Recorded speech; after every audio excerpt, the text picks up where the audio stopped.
Hello and welcome to another episode of the Executive Hub show, the show that helps you grow your business with simple tips and strategies from successful entrepreneurs. My guest today is Rob Levin. Welcome, Rob. Thank you for having me on the show, Mustafa. I'm really looking Great to have you. How's your day so far? Day has been great so far. Fantastic. And whereabouts are you, Rob? I'm in Midtown Manhattan. Fantastic. Let me do the proper introduction for Rob. Gang, I apologize for the delay in the start. We had a tech issue and we're here now. Let me do the introduction.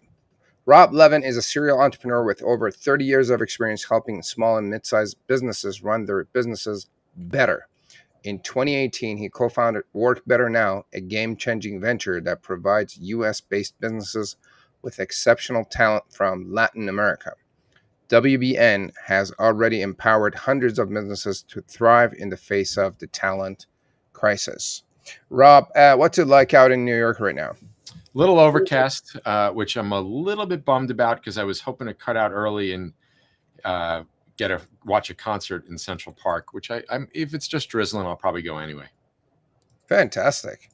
So New York is actually on my list. I have not been to New York, so Central Park is definitely on my list. So hopefully one of these days or years or month, I will visit and maybe we'll grab coffee together. Sounds good. So today we're talking about building a dream team that drives growth. And we're going to dive deep into that. And Rob is going to share a few tips about that. So let's start with your story, Rob. What is your story? My story, I'll give you the professional version, right? So I started my career as an accountant with one of the big accounting firms. This is over 30 years ago. And interestingly, because the big accounting firms usually serve large businesses, I was in a group that served closely held companies, which was very cool. My clients included Slim Fast and a boxer named Mike Tyson. True story. So after 4 years as a CPA working with closely held businesses, I got my MBA out on the West Coast. I came back to New York, and then I worked in a few small, fast-growing, small, mid-sized businesses, everything from software development, which I actually helped sell that company on behalf of the shareholders, to a company that did business in Russia, and I went to Moscow a couple times in the 90s. Now, the last company that I worked for was not a good situation. There was just a lot of bad stuff going on, and I'll save you from the details. But it was at the end of that tenure where I said, you know what, I'm never working for anybody again. Just not doing it. So about 6 months later, I started my own first company. This is 2003, called the New York Enterprise Report, which was a media company that served small and mid-sized businesses in New York. We had a magazine, a website, and we did about a dozen events every year, including the Small Business Awards for the New York area. And that was just an amazing experience from the perspective of being in the center of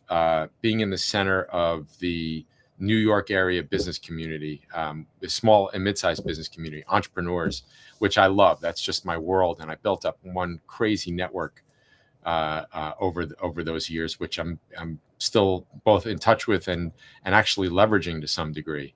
I exited that business around 2014, had a few other businesses in between, and then started WorkBetterNow in 2018. Love it. And then, so what was the story behind WorkBetterNow? Was there a specific moment that kind of sparked the idea to start it? The idea actually started 5 years earlier. I was walking on the streets of Manhattan. This doesn't happen often, by the way, for those of you who have not been to Manhattan. I was walking on the streets of Manhattan, and somebody came up to me, and he introduced himself, and I knew who he was. He was a young and up-and-coming entrepreneur, and he said, look, I have an idea that I think is going to be good for both of us. And I said, okay. And he goes, well, can you have your assistant contact my assistant? I'll give you my assistant's info. And I said, I don't have an assistant. And he's just stopped. He froze. And he looked at me like I had two heads.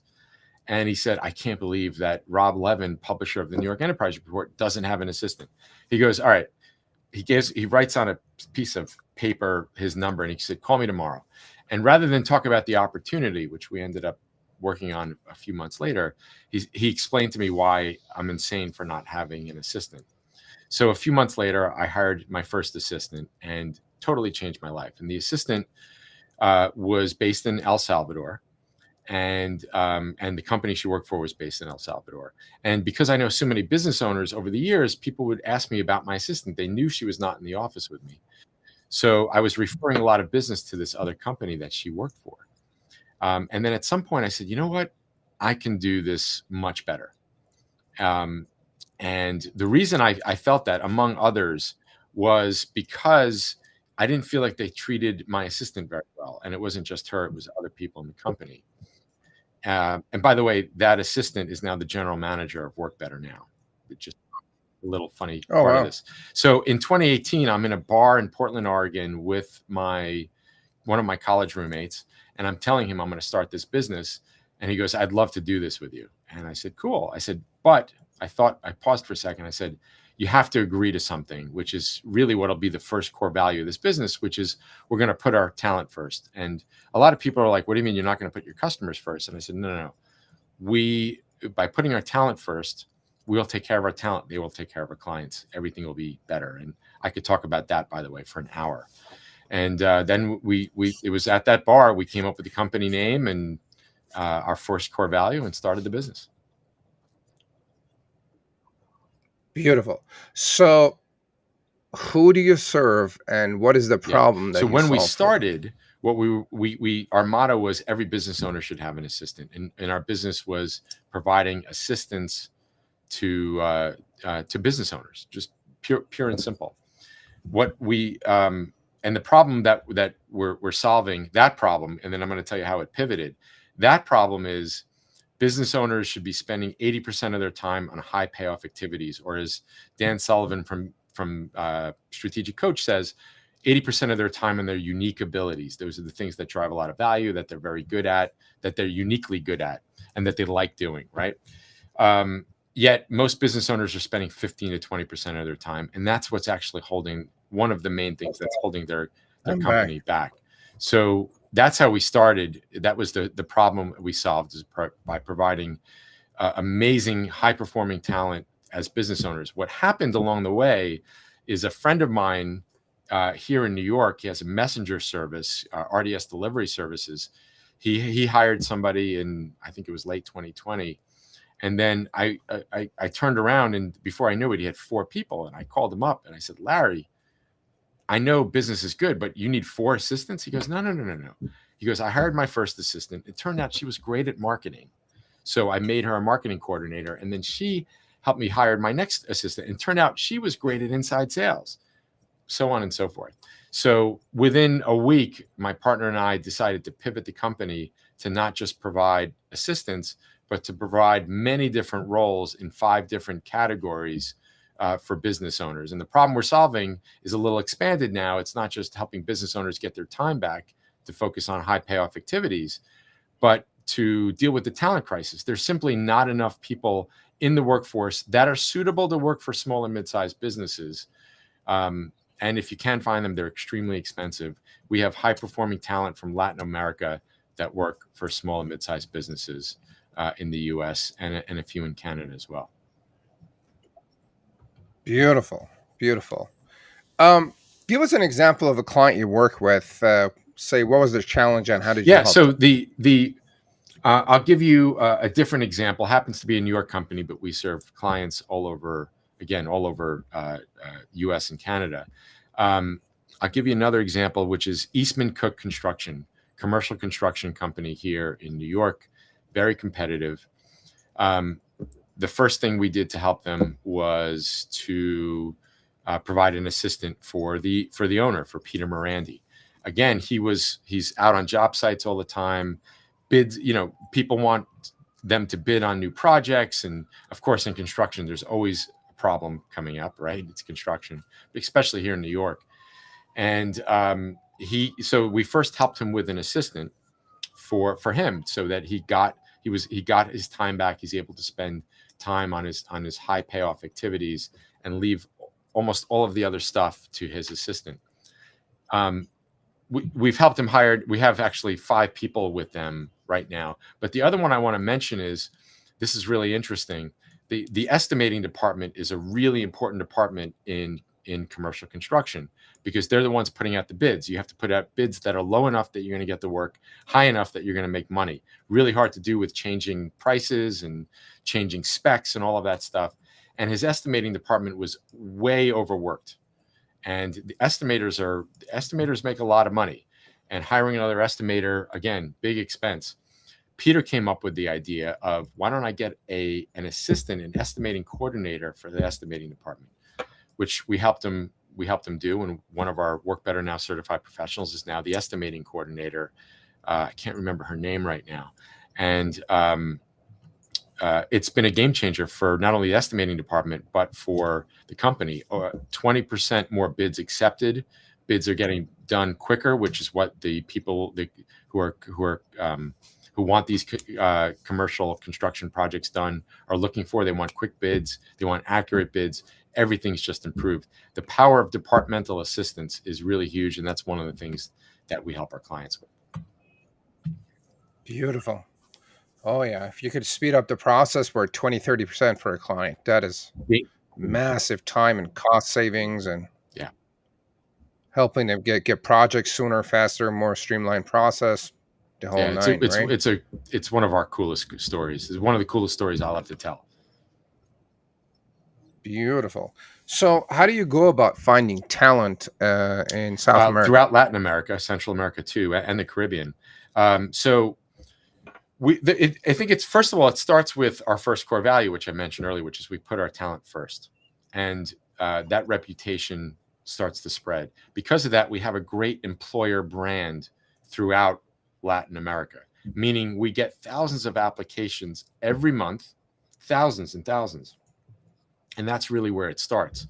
We then have what we call our top talent filter process, which goes through a lot. We use a lot of technology, but humans as well, goes through all of those applicants and through a series of assessments and all sorts of stuff, all the way to interviews and background checks. We then whittle those applications down to the top 1 or 2% people who meet all of our criteria, and then go through some training and then become WorkBetterNow certified professionals. Then, after our prospective clients or our current clients who are looking to hire more go through what we call a consult, we then have our precision match process, which then matches up 3 candidates for every role they're trying to fill.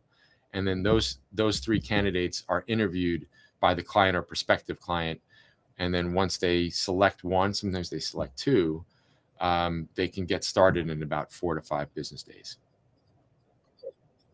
Very interesting. So, what do you train your team members on? Is it on a culture, language, all the above? First of all, these are people that already have experience. They've passed all of our English tests. That's both verbal and written, right? And we know that they have great attitudes, because that's one of the things that we do in the interview process to make sure they have a great attitude. So the training is, and remember, we're providing people for many different roles. We can't provide training, of course, for a company's specific needs. What we can do is provide general training, just to make sure that all of their skills, whether it's using, Google Suite and Microsoft Office or Office 365 now, to communication tips, so that we're just helping them elevate. They're already really good. We're just helping them elevate just a little bit further, so that on day one they're productive, they're helpful, and they're hitting the ground running. Beauty. Rob, how do you deal with the language and cultural differences? As I mentioned, everybody who gets certified has great English skills, so that's really not an issue. And by the way, if you're going to hire people from offshore, I would encourage people, which is no longer becoming the exception for small businesses. It's becoming the norm for some of the reasons I mentioned, and other reasons as well. But if you're going to do that, I encourage you to look at English skills into 2 different areas. There's verbal and there's written. And the reason I say that is written English now, with all of the technology we have, even if someone has English skills, whether they're in Latin America or whether they're in the US or Canada, if their written English isn't great, AI can help with that. So we still test for that, and it's important. They got to have some basic skills, but we really focus on the verbal, because That's very important. And then one of the other reasons, there's two other reasons, at least two other reasons that we like Latin America for talent. Number one is the time zone alignment, but number two is the cultural similarities. The culture is a lot more similar in Latin America than, let's say, Asia and the Philippines, which is also a pretty good source of talent for small and mid-sized For businesses in the U.S. Yeah. Very interesting. Are you getting any pushback from your clients saying, "Hey, I want a local talent, someone that um, doesn't have an accent or speaks better That's English and not this what and we that?" do. And if a company wants somebody to hire somebody locally or to work in the office, please do that. When companies are like, "Hey, I'm struggling finding great talent with great attitudes, people who will have an owner's mentality, and I'm now willing to look offshore to get great talent. And by the way, because the cost of living is less, you'll spend less money." Then they come to us. But we're not in the business of Okay, helping got it. people with U.S. based talent. Got it. So they already know where your talent's coming from, and I That's guess right. they already They're are either set for that. they're Okay. at least open to it, if not looking forward to it. Okay. So before Troy Aberley says hi. He works with Chet Holmes International. I don't know if have you worked I with Chet Holmes read, before? if it's the same person I'm thinking about, I think I read the sales book many years ago. Yeah. Yeah, Yes. I Yeah. do remember was exceptional. Yes. It still is. Amanda, his daughter, is running the company, and Troy is their sales manager at Chet Holmes. Um, anyways, before we started, you mentioned that there are 5 buckets of talent that you guys work with. What are those Yeah, five buckets or buckets? categories. So sales. So we don't have somebody do like dial for dollars, pure outbound. We don't do that. It just doesn't work for us. But we do provide people who do inside sales and then sales coordinators. We hired our first sales coordinator about 6 months ago, changed the game for us because, as you know, really good salespeople, they don't always love to get into the details. Well, now our sales coordinator does that in many other things like producing really insightful reports. So sales is one. Marketing. So again, think marketing coordinators. You can break that up into a million different specialties. Admin, and that includes executive assistants for owners or other executives in the company. Customer service, and then finance / bookkeeping. So everything from accounts receivable collections to QuickBooks work. Very nice. And all of these jobs are obviously done Out of remotely, people's right? homes throughout Latin America. Yep. Would they ever come up to US You know, to work directly? so I can give you two interesting things that we've seen happen, one more than the other. One is we have clients that will fly their WBN certified professional up to the States to meet the rest of the team. We'd love to see that. In fact, just had a friend who was telling me they just flew somebody up last week. The other thing that you see once in a while is somebody from Latin America emigrates to the United States, and in many cases, then they end up staying to work for the same client, but now as an employee, like a legal employee in the United States with all of the appropriate paperwork. Fantastic. Yeah. Great process. There's a lot of talent in different countries there where, as I'm sure you know more than I do, where they're talented, they're educated, and they're hungry to work. They have great attitude. They show up. They're not lazy. They don't give you headache as much as some people. So that's good to work with. Yeah. They're interesting. That's what makes our business go. That's it. It's all about the talent. 100%. What do you guys do different compared to some of the competition that you have out there? Truthfully, I don't focus much on the competition. I don't.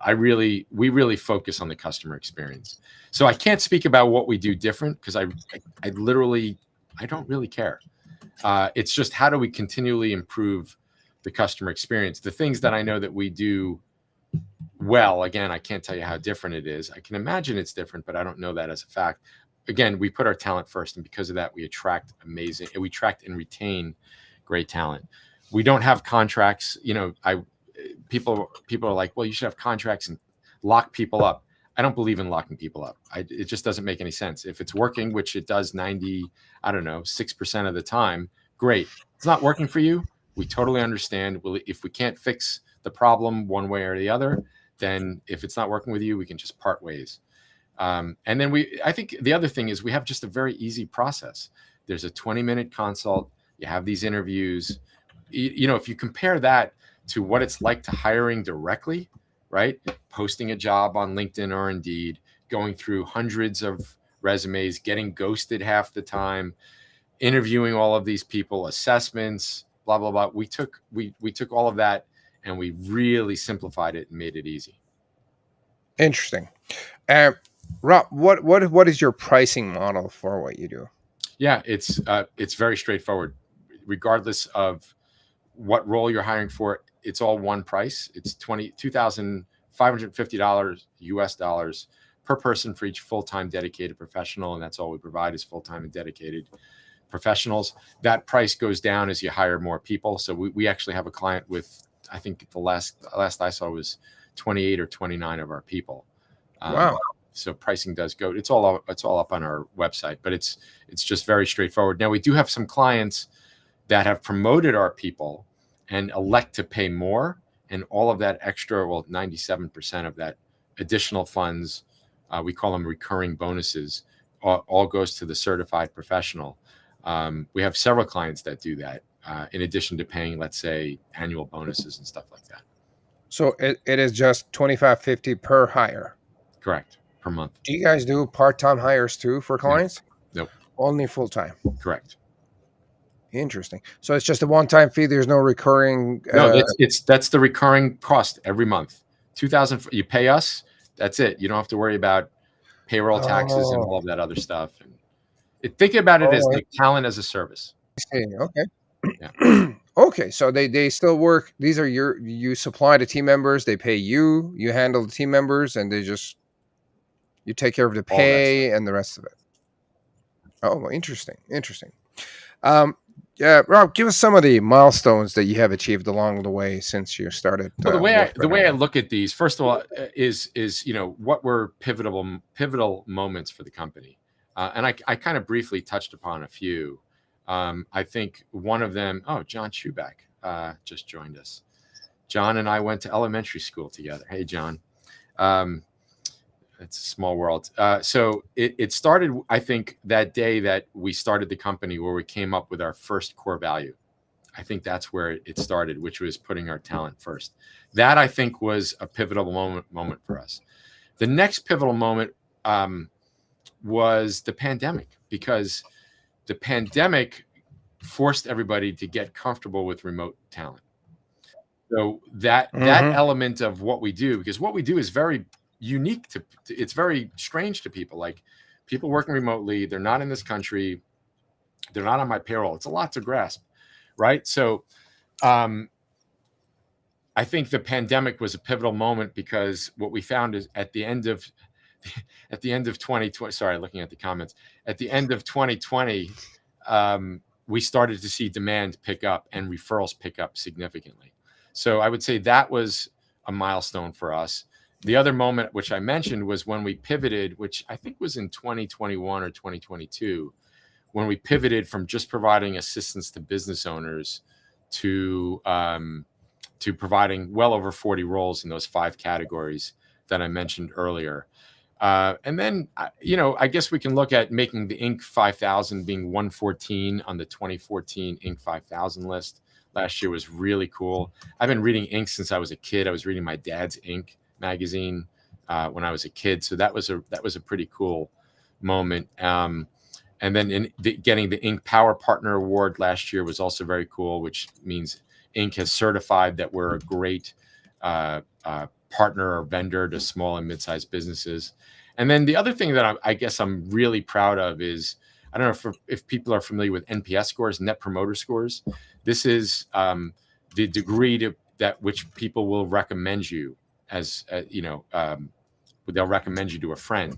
And I don't remember the exact numbers, so I don't want to give the wrong number, but our NPS score is right below that world-class number. So you can compare us to and think about your favorite brands, we're probably well ahead of them. And then we started tracking ENPS, which is your employer net promoter score, which is to what degree would somebody who works for you recommend you as a place to work? And that is also right around the world-class number. So those are some of the milestones and things that we're really proud of, among many others. So I know a lot of people that don't track their NPS, never mind their ENPS. What inspired you guys to get us started on tracking your employee net promoter score? So again, we put our talent first, and we serve two different constituents. We don't just serve our clients. We serve our clients, and we serve our WBN certified professionals. So to us, it only made sense to how do we get a barometer in terms of how we're doing? Well, the ENPS is the metric that we decided to use. So every 6 months, we ask all of our certified professionals, to what degree would you recommend WorkBetterNow as a place to work? And that's how we get the ENPS. Beautiful. How often do you ask that every question? 6 months. 6 months. Rob, do you follow a system like EOS or scaling up? We adopted EOS, I think 3 years ago, and it was a game changer for us. I think all companies need some sort of operating system, whether it's EOS or scaling up or Pinnacle, or there's several of these. Some sort of cadence for meetings, KPIs that you're going to track at both the high level, the leadership level, and the departmental level, a methodology for resolving issues, and then a system for establishing projects and how you're going to check in on those projects, et cetera. And I think particularly for companies that are hybrid or remote, I can't recommend some sort of operating system enough. It's been a really huge tool for us. What do you like about it? I haven't tried EOS. I've tried scaling up, and we had Vern Harnish on the show here a few weeks ago. What do you like about EOS? Yeah, so it's that meeting cadence. So every week at the leadership level, we have a meeting, and then I'm kind of paraphrasing a little bit, but every department has a meeting too.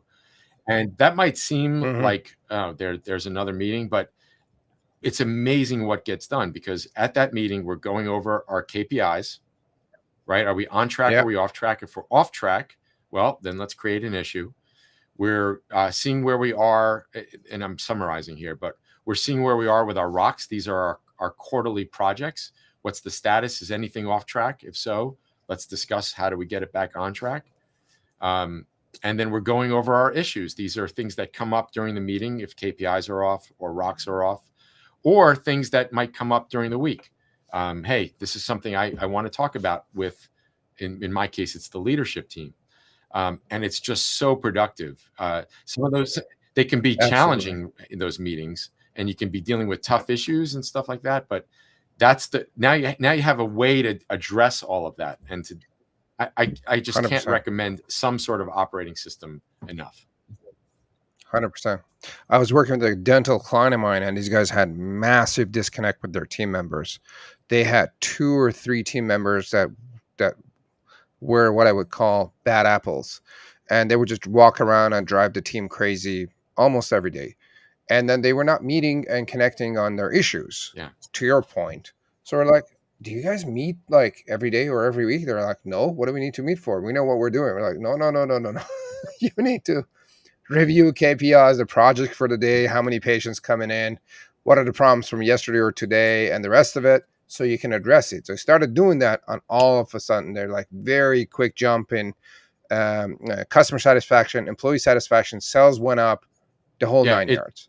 Yeah, you just gotta. It's a great communication mechanism too, right? Everybody's on the same page. Everybody knows 100%. What's going on. I learned this term in business school from a guy named Peter Guber. You can look him up. He's a legendary entrepreneur. And he said this term, I still remember this, called mutual mystification. And he said, most people live their life in mutual mystification, which is 2 people have a conversation, they walk away, everybody nods their head like they understand, but nobody has a clue of what we just agreed upon. and it's Yes. frameworks like EOS and scaling up that eliminate, or at least help to eliminate, mutual mystification, which is really a terrible way to go through life, and it's certainly no way to run a business. 100%. And it's like a 10-minute meeting every day. Well, It's not like people think it's that they need to hang actually around. it's a 60.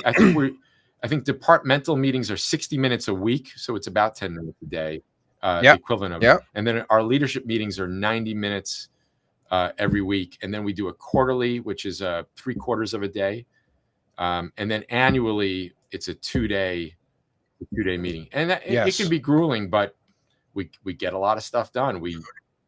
Very much needed. Very much needed. Very similar with I practice the scaling up system, and then it's very similar. We just have a daily 10-15 minute meeting at the beginning of the day, just to touch base on what we're doing. And it's like there was a quote I read that is associated with Abraham Lincoln, saying if I had 6 hours or something like that to cut a tree, I would spend the first 4 hours to sharpen Yeah. my axe, and then I see these meetings as sharpening your axe. If you don't do it, your axe is going to be dull, and you're going to continue running on a dull axe, or what I would call a flat tire. It's like I don't have time to fix the leak in my tire because I'm So you busy. end up Like, fixing the same dude, problem over and over and over again, and that has so many negative effects, including your staff gets tired of that, right? Very, oh very, yeah, very tired. The other benefit of these operating systems in these meetings is everybody's clear on what are our goals and how are we tracking towards the goal. Everybody's clear. absolutely. Yeah, they know what number they should strive for, how they're getting measured. Here's a KPI that I'm working on. So many calls, so many emails, whatever the KPI is. They just know what they have to do. And I know in a lot of companies, employees don't know how they're getting measured, and the managers and the bosses are walking around bitching at their employees constantly, and there's just Total unhappiness inside disconnect. companies. Total disconnect. Again, whatever system you use, everybody knows what the KPIs are. Their personal KPIs, departmental KPIs. Mm-hmm. It seemed once you do it for a while, you'll never imagine. Again, you may want to modify the system to make it your own, but you'll never imagine. I can't imagine running a business without this kind of a system. Absolutely. But Rob, what would you say were some of the challenges that you guys faced along the way while Yeah, reaching those milestones? there's if you think about it, I think almost all challenges become either people challenges or process challenges. I guess you could have a strategy challenge. Strategy is something we did really, really well in the beginning. I think between myself and Andrew, my partner, we took all of our entrepreneurial experience and all of our failures, and there's been many of them, and we were able to craft the right strategy from the beginning. So then the problems really become largely, well, I'll come back to that in a second, but they really become either people problems, the wrong person in the wrong seat, and or process problems, which usually come down to people problems because we're a very process-driven company. And one of the things that I'm always, and I'm not the CEO, I'm the visionary of the company. My partner's the CEO. One of the things we're both always preaching is review your processes every quarter and make sure that the processes are being followed. I know that doesn't sound like much. If you do that really well, it's incredibly powerful. And usually where we've had a challenge, it's been the wrong person in the wrong seat. It's as simple as that. Sometimes we get something wrong on the strategy side, or the market pivots a little bit and you don't react, right? I don't think we've really had any of those issues. When we pivoted, it was really an expanding, going beyond assistance for business owners into all of these other categories. So I don't think we've had a big disconnect or a big problem there, but we're like anybody else, we're going to have problems that are usually people issues. And I think we just get better and better at identifying them earlier and then resolving them quickly. Fantastic. I think you mentioned, people who aren't core value fits.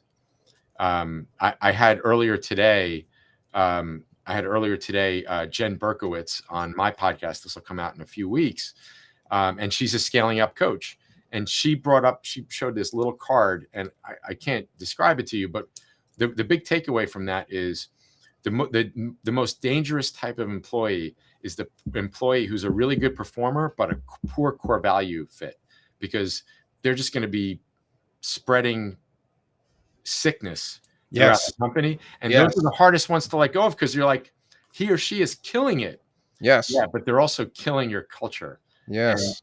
there's a great quote. Can't remember his name right now. You'll probably remember it. Big author in the 20th century, who said, "Culture eats strategy for breakfast." And I never believed it until I started Work Better Now, because previously I thought that strategy could, if I had a great strategy, culture didn't matter as much. But I learned the hard way at the New York Enterprise Report, where I had a good team, but I didn't never focused on the culture, and that was my doing. Whereas with Work Better Now, and that company was not very financially successful, but with Work Better Now, we focused on culture from day one, and it's been incredibly successful. 100%. Beautiful. What would you say is maybe holding you or your business back right now? That's a great question. It's not cash, and I think for most companies, it's not cash. We have a very healthy cash flow. That was also a strategic decision in the beginning, to charge in every month in advance and automatically. Our greatest our challenge right now is we're actually in the process, and I can't go into too many details, but we're in the process now. We hired a VP of sales, and we are redoing our entire sales process and sales organization.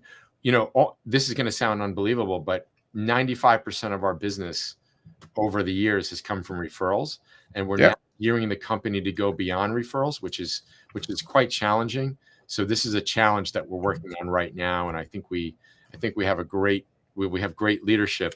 Our Tyler, our sales VP, who joined a couple months ago, and now this plan that we're executing on, I'm very excited about.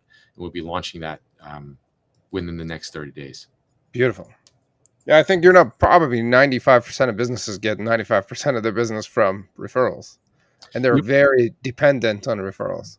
Yeah, I love referrals, and to have our growth rate all through referrals is it's a testament, I think, to our team and to the work that they do, and to the amazing work that our certified professionals do for our clients. But we know we're on a mission to help as many great businesses and great talent fulfill their dreams and expand their capabilities. So the more companies we can help do that, the better. And we want to go beyond referrals to do that. Fantastic. Rob, who would you say had a major influence on your business journey?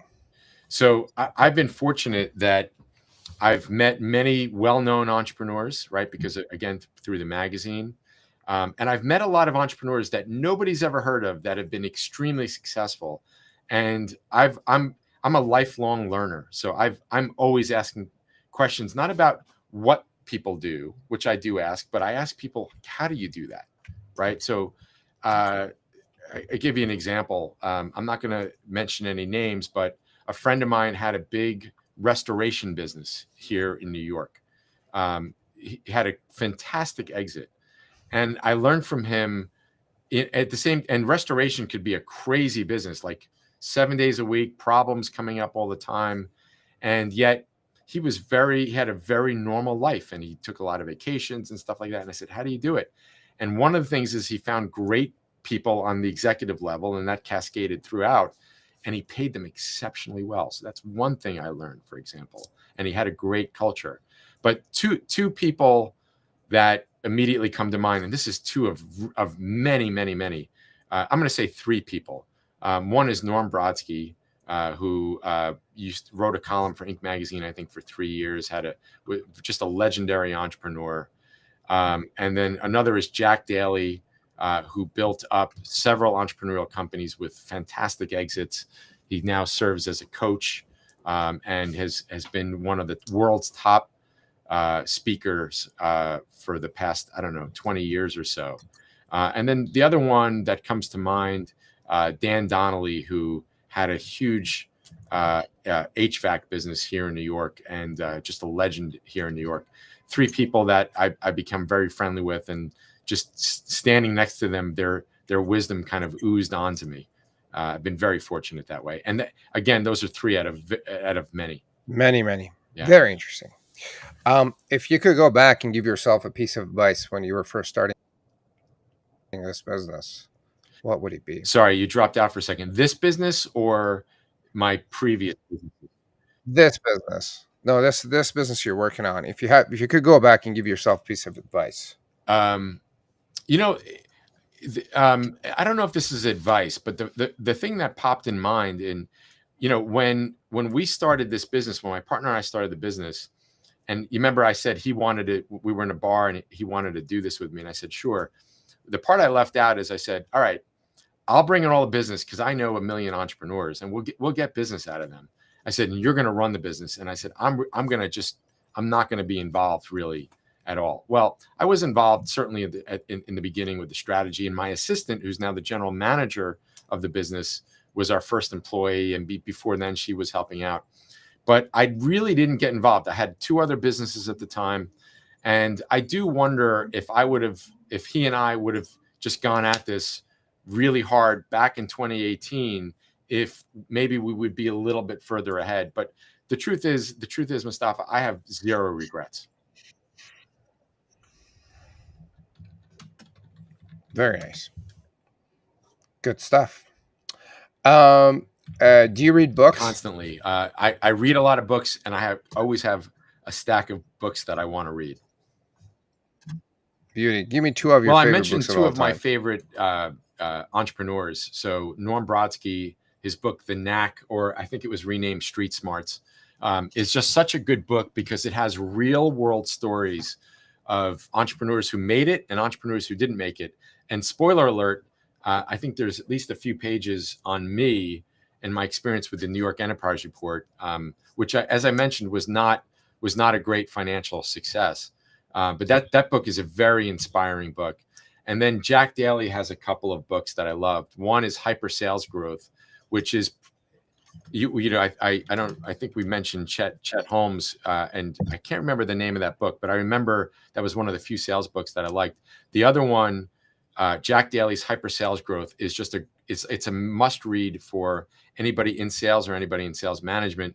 And then Jack came out with a great book, which really isn't a business book, called Life by Design, and where Jack talks about how he has built this life by design, and I can't recommend it to high achievers enough. And those are two out of just many books. Many. Absolutely. What's one piece of advice that had a big impact on your life or business? So I'm not going to look at it as advice, but one of the things that I learned from Norm, from Jack, and from Dan is don't look at the obvious. Go beyond the obvious and don't stick to conventional wisdom.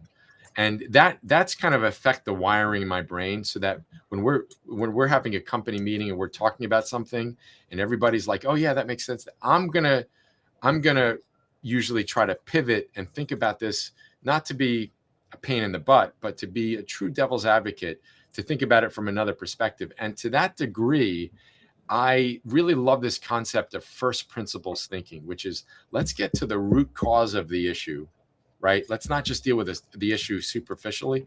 Let's understand the root cause of the issue, and let's make sure we're tackling that. And that has been really, really powerful. And that's just something I've got from hanging out with these other successful entrepreneurs over the years. Beautiful.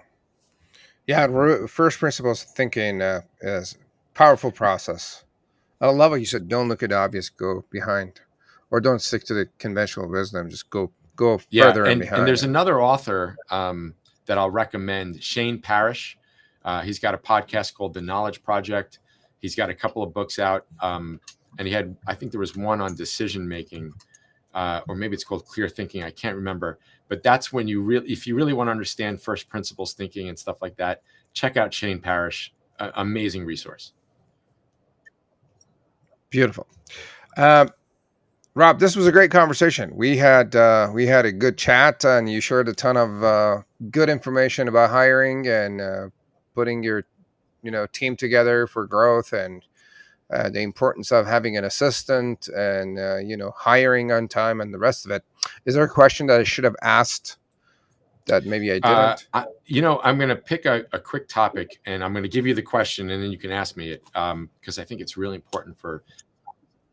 Just give me the question and Okay, answer. I'll do it all myself. So, Rob, what is upskilling, and why does that matter to my business? Upskilling is what a lot of really, really smart entrepreneurs are doing right now. What that means, you can think of upskilling both with your current employees and prospective employees, like incoming employees. So current employees, upskilling. I want you to think about the fact that the pace of change in business is increasing, and it's insanely fast now, right? What does this mean? It means to harness that change, which is the only way you're going to be successful in business, you need to acquire new capabilities. A good example of that now is AI, right? That's a good example. So as the business owner, quoting Dan Sullivan, another legendary entrepreneur that everybody should check out, Dan Sullivan from Strategic Coach, Dan has this concept of who, not how. As a business owner, stop trying to figure out how to do everything. Find the who either knows the how or will figure it out.